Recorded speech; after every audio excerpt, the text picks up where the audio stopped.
My name is Layla, and I'm 37 years old. I work as a homemaker and have been married to my husband Jimmy for 13 years. Currently, we live together as a family of four with our daughter Karen and my mother-in-law. A few years ago, after my father-in-law passed away, we moved in with my mother-in-law at her home. Living with her turned out to be far from peaceful. Soon after we moved in, she began to criticize and harass me. "Is dinner ready?" she would demand as I cooked in the kitchen. "It better not take too long. Everyone's hungry." She would taste the food as I prepared it. "Layla, this pot roast has no flavor. It's awful," she'd complain. "How could you mess it up even after tasting it?" Despite her constant complaints, she never offered to help with dinner or any other household chores. During the day, she would simply lounge around the house. When dinner was finally served and we all sat down to eat, Jimmy and Karen would praise the food that earlier she had criticized. "This pot roast is delicious," they'd say. "Yeah, Mom, it's really tasty," Karen would add. At that point, my mother-in-law would change her tune. "Yes, the seasoning is just right," she'd say, contradicting her earlier criticism. Despite her harsh treatment of me, she always spoke kindly to Jimmy and Karen, never wanting them to see her differently. In front of Jimmy and Karen, she sometimes praised me. I thought to myself, today, Layla did all the housework considering my health. She's truly a capable wife, isn't she, Layla? Deep down, I knew that my mother-in-law had forced all the household chores onto me, but I dared not speak up. Whenever I tried to deny her false praise, she would subtly kick my leg under the table where no one else could see. "Yes, that's true," I would manage to say, offering a forced smile. Jimmy, unaware of the truth, would thank me warmly. "Thanks for always being so kind to my mom," he'd say with a smile, believing her words despite the reality. I could never hide my bewilderment at my mother-in-law's blatant attitude. Because of this, Jimmy never noticed that I was being harassed. He even thought that my mother-in-law and I got along well. Jimmy cared deeply for his mother, especially after his father passed away. His concern for her was unmatched. I couldn't bring myself to say anything negative about my mother-in-law to Jimmy, who loved her dearly. This fondness for her was another reason I kept silent and never sought anyone's advice. When it was decided that we would move in with my in-laws, Karen exclaimed happily, "Yay, I get to live with Grandma now." She adored her grandmother, and they were very close, always playing together and even taking baths together. My mother-in-law's harassment towards me escalated. Once after I returned from shopping, I found the room in disarray. "Hey, mother-in-law, what happened? Why is everything so messy?" I asked, surprised. With a smug look, she replied, "I couldn't find something, and before I knew it, it became a mess." I knew the house would be turned upside down just from looking for something. Mother-in-law had surely done it to harass me. "Sorry, I'm going to dinner with friends now. Cleaning's on you," she added before quickly leaving the house. As expected, I ended up spending the entire day cleaning. I couldn't attend to any other chores. When mother-in-law returned home, she commented, "Laundry, dishes, cleaning, none of it's done. What on earth were you doing?" I bit back my anger at her shameless behavior. I quietly continued with the housework, feeling the pressure of my mother-in-law's constant criticism. "Hurry up, or everyone will come home. If Jimmy realizes what an incapable wife you are, he'll surely divorce you," she taunted, never lifting a finger to help, only hurrying and nagging me. As the evening wore on and dinner remained nowhere near ready, my anxiety grew. In the end, dinner was late, she scolded. "What? Dinner's not ready yet? I'm sorry, it will be ready soon." "Just wait a bit longer," I replied, trying to stay composed. Jimmy, concerned, asked, "Are you feeling ill?" "No, it's not that. Today has been a bit hectic," I started to explain, but a glance from my mother-in-law silenced me. Her glare warned me not to speak. Mother-in-law seemed determined to portray me as incapable, hoping Jimmy would grow frustrated and consider divorce. Yet Jimmy's kindness prevailed. Instead of blaming me, he expressed concern for my well-being. Unamused, mother-in-law's harassment towards me intensified. Lately, it extended beyond me to interfere in Karen's affairs. "You two seem to be pushing Karen into attending a private middle school," she accused. "Yes, we are. Is there a problem with that?" I replied firmly. "It's cruel to make her study late every night for exams." "Stop it right now," she demanded. "We are not going to stop just because you said so. Karen herself wants this," I countered. "Kids should just play and have fun. There's no need to force them to study," she insisted. Working hard now will open up more options for her future, and Karen wants this, I argued. You were not doing it for Karen, you were forcing it on her, aren't you? She accused sharply. That's not true, I replied firmly. As Karen dedicated herself to studying and attending tutoring sessions, our time together diminished, displeasing my mother-in-law. Just give up on the middle school exams. It's a waste of time, she concluded, dismissing Karen's aspirations. I couldn't contain my anger at her command. Mother-in-law's disrespect towards Karen's feelings and her selfish remarks infuriated me. Isn't it normal to support Karen when she wants to do this? I retorted, my frustration evident. What? How dare you talk back? Mother-in-law seemed taken aback, as I had never spoken up like this before. Karen's exams have nothing to do with you, mother-in-law, I asserted firmly. What do you mean, nothing to do? I'm her grandmother, she countered sharply. Realizing arguing would lead nowhere, I decided to leave. Enough of this, I'm going to pick up Karen, I stated, trying to diffuse the tension. Mother-in-law continued to harass me in front of Jimmy and Karen, seemingly unable to let go of my defiance. Today's dinner looks plain. Is this all we have? She criticized, clearly still upset with me. You can't even think about feeding a growing child. I'm sorry, I replied calmly. Finally, Jimmy couldn't remain silent any longer and snapped at his mother. Come on, Mom, don't complain about the meal that Layla made. His outburst caught mother-in-law off guard, and she quickly backpedaled. Oh, I'm sorry. That's not what I meant to say. Not wanting to escalate the conflict further, I brushed it off. It's fine. After dinner, while I was washing dishes, my mother-in-law came over and muttered ominously, "Remember this," before retreating to her room. From then on, every day was filled with fear, wondering what she might do next. Then one day, it was the day of Karen's acceptance announcement. We nervously headed to the venue.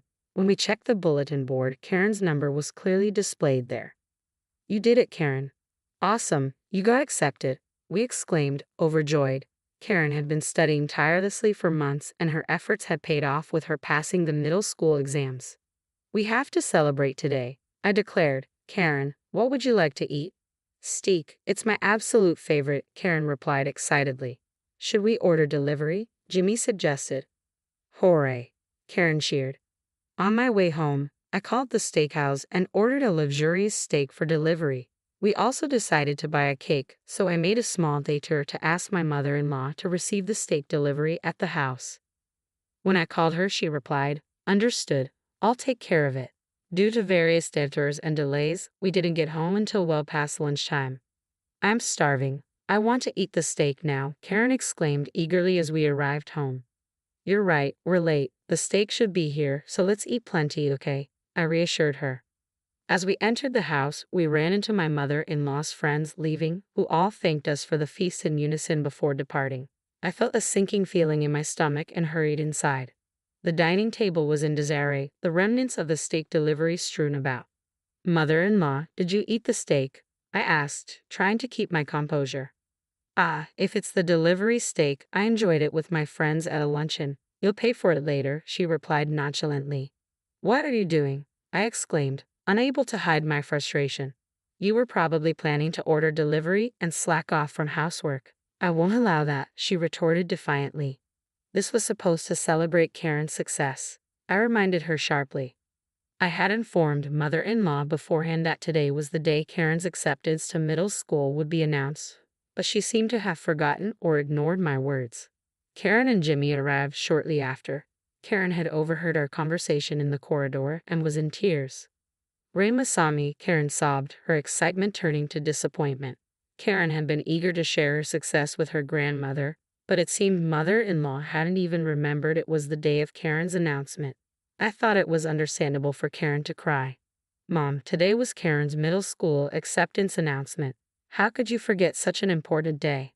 That's awful, I confronted my mother-in-law. She seemed unable to hide her agitation. What? Today, Layla? Why didn't you tell me earlier? I did tell you, I insisted, my frustration mounting. I was too certain to even feel angry. Karen worked hard and got accepted, so we were going to celebrate by eating her favorite steak, I continued, trying to reason with her. To think you'd eat it with your friends? I can't believe it, mother-in-law exclaimed defensively. No, it wasn't like that. I really didn't know, I countered. You didn't know? I called you about the delivery, didn't I? She challenged. I hesitated, unsure how to respond. Mom, did you eat it on purpose? Karen asked tearfully. On purpose, you say? Mother-in-law's face paled, and she began to sweat. Desperately, she tried to think of an excuse but seemed at a loss for words. I've suspected this for a while, but you really are harassing Layla, aren't you? I confronted her directly. It seemed Jimmy had a vague idea of what was going on, but since I hadn't talked to him about it, he had watched the situation unfold silently. Suddenly, mother-in-law approached Karen and said, I'm sorry. Let's all go to the steakhouse. I'll pack, Karen responded bitterly. I hate Grandma. She pushed mother-in-law away and rushed to her room. The shock of being rejected by her beloved granddaughter seemed to hit mother-in-law hard. She froze, sitting on the floor where she had landed. Later, I gathered the courage to tell Jimmy everything about how mother-in-law had been harassing me. Why didn't you tell me sooner? Jimmy asked, his expression grave. I couldn't say anything when I thought about you and Karen, I replied, feeling a mix of relief and regret. I'm sorry for forcing you to endure this all this time, Jimmy said earnestly. You don't have to endure it anymore. Jimmy suggested that we move to ensure I wouldn't be harassed anymore. Since Karen also expressed her desire not to live with mother-in-law anymore, we were able to leave the house without any reservations. Thank you, I said gratefully. On moving day, while I was packing, mother-in-law came into the room. Are you really leaving the house? She asked, her face showing signs of sadness. Yes, you must be glad to be away from someone you hate, I replied, trying to keep my emotions in check. I don't exactly hate you, mother-in-law said softly. Could you please leave? You're in the way of my packing, I replied firmly, trying to drive her out of the room. She suddenly began to plead, please don't leave. I'll apologize for everything. Please. I can't bear to be apart from Karen, mother-in-law cried, refusing to let go despite my explanations. Feeling stuck, I made a proposal. Actually, we are moving to my parents' house. If you really can't bear to be apart from Karen, will you come with us? There was a moment of silence, then unexpected laughter filled the room. My father has a very stern and scary face, I added, half-jokingly, knowing mother-in-law was aware of this. Surprisingly, she agreed. I understand. That's fine with me, she said, shocking me with her acceptance. It became clear that mother-in-law's desire to be with Karen outweighed everything else. Since she wouldn't dare to harass me in front of my parents, and knowing I could report any issues to my father, I reluctantly agreed to live together. Jimmy reassured me, if anything happens with my mom coming along, feel free to kick her out. So we all moved to my parents' house and our cohabitation began. My father, aware of how mother-in-law had treated me and disrupted Karen's celebration, didn't directly blame her. However, his silent disapproval was palpable, causing mother-in-law to speak less and appear downcast. When my mother-in-law moved in with us, she surprised me by readily helping with the housework and working hard. I couldn't help but chuckle at her transformed appearance.